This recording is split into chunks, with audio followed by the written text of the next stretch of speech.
Hello everyone and welcome. Thank you for joining me today for our summer craft series. As many crafters are, we like to create in many different ways, and I find painting to be so relaxing. So what could be better than a paint by numbers kit? So let's start by getting this beautiful kit unboxed. This is the Rainbow Garden by Elise Brienne.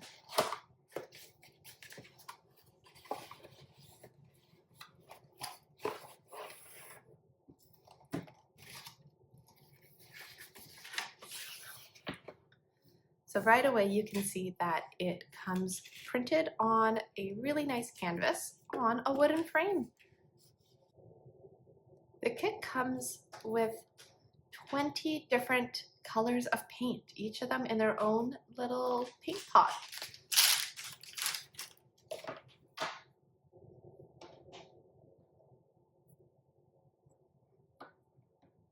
So those are all the colors that it comes with. Really nice. I love these pastels. That's fun. It also comes with some paintbrushes, 3 different types, and we'll go over what the 3 different styles of brushes are good for. And it also comes with the hardware, so you can mount these on the back of the frame and you can hang it up on your wall. It also comes with a color guide so that you can see what each color is on the canvas. It also has, if you look closely, there's the little number, so it tells you which color is that space. Additionally, you will also need a bowl with water to rinse your paintbrush. This is very important as acrylic paint dries hard and will make it extremely difficult to clean your brushes if the paint dries on the brush. I also have a cloth. I just have a piece of muslin fabric that I had laying around. You can also use paper towel to dab the water off after each rinse, as you do not want to water down your paints. And optionally, a cup of tea and some snacks. So let's get started. It's a good idea to paint the background first, as it helps keep all your lines clean as you go. So I'll start with that. And for this kit, it looks like the background is number 4. So I'm going to start with the shorter, smaller brush, because it'll be good to get in all the little kind of nooks there. As you can see, the paint covers up that number immediately, so you don't have to worry about any of the numbers showing through.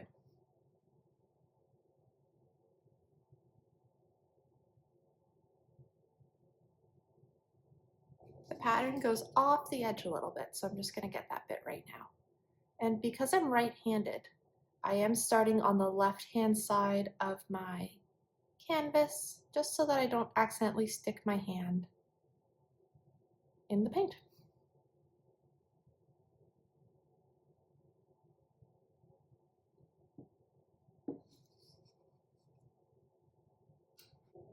It's been a while since I've done any painting. I like to use the wider brush just to get right up against the edges of those larger petals, because it's going to give me a nice clean line, except for that one. That's okay. That's why we do the background first, so that we can go in and clean it up with the other colors on top. It'll be easier.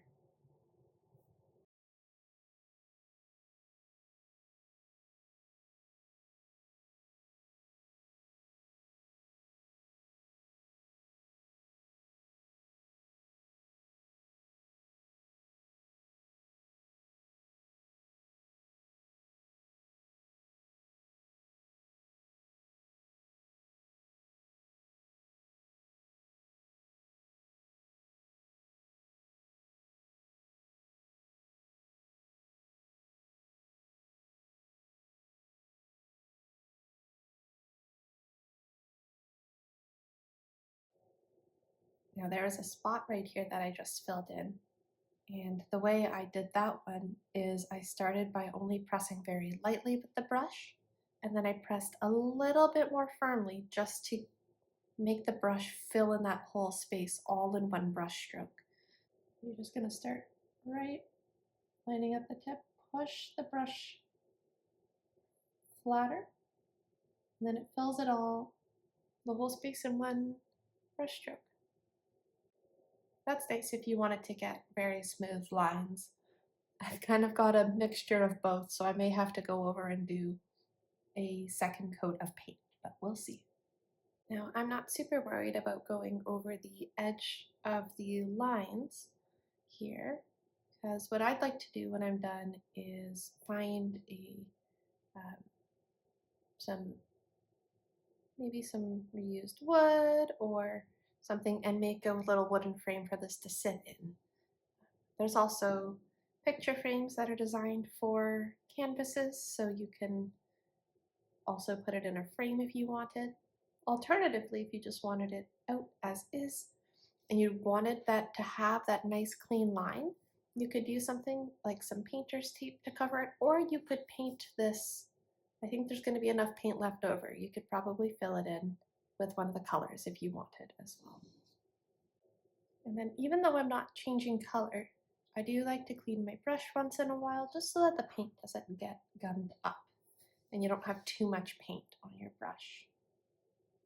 Paint has such a nice shimmer to it. I'm really excited to see it when it dries.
Now that I am finishing up the background color, I have a decision to make.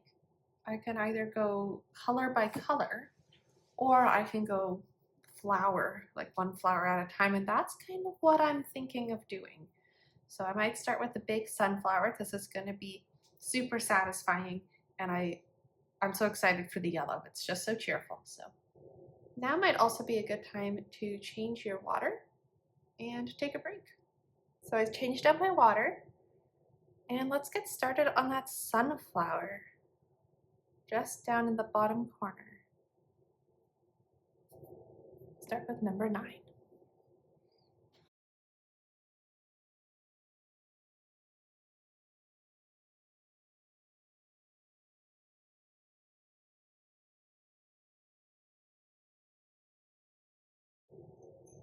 Got a few flower centers that are the same color, so I'm gonna get all of those darker ones painted in.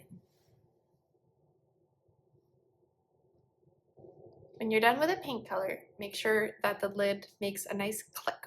It's closed tight so that your paint doesn't dry out, which is really important. For doing all of these little lines inside the petals, what I found works really well is to get most of your paint onto right near the tip of the brush. There's the smallest amount of paint just right there. And then you can just get into those little tiny lines so much easier.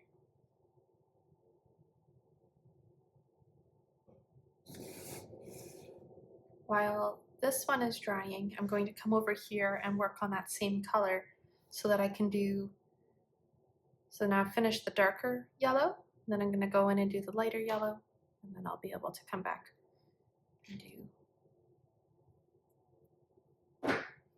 the darker one over top.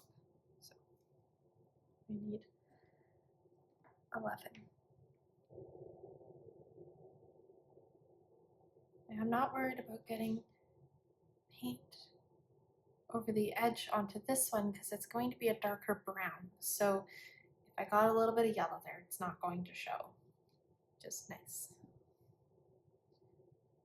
That was a very narrow space to paint.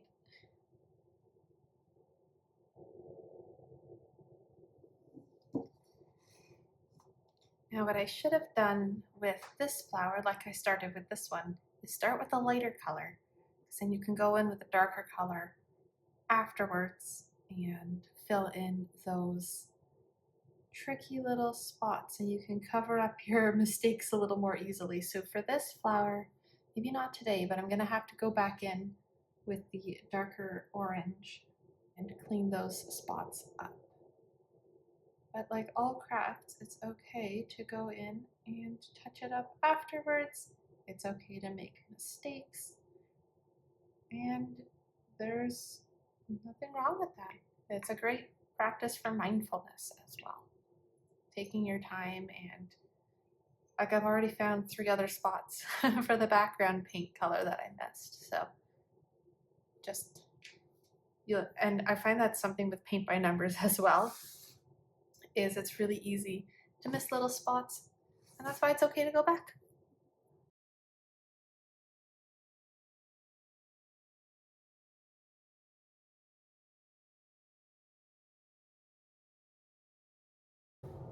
So what I'm doing here to get these nice clean edges with the really dark paint,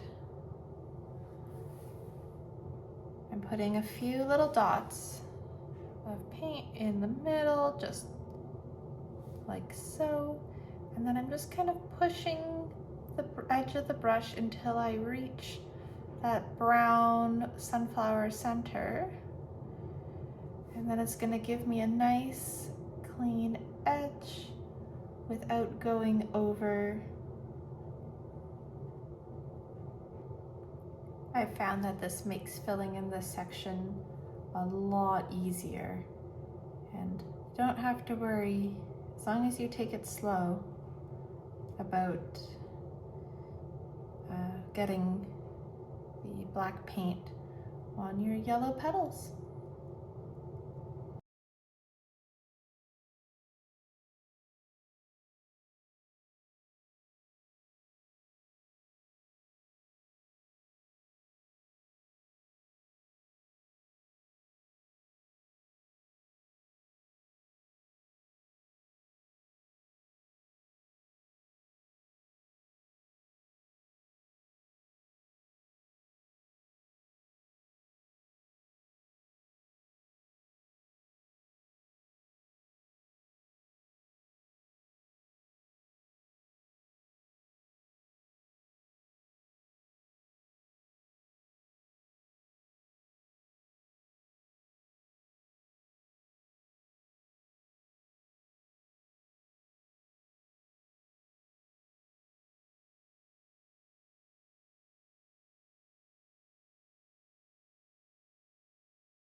Thank you so much for following along on our paint by numbers kit. The final step you have to do is on the back, and remember those little hooks that we had from the beginning? there's a little hole in the back of each hook, and use the little screws provided to drill it into place. And there you have it. Thanks for watching. If you enjoyed this video, be sure to like, share, and subscribe. And leave us a comment. We love hearing from you.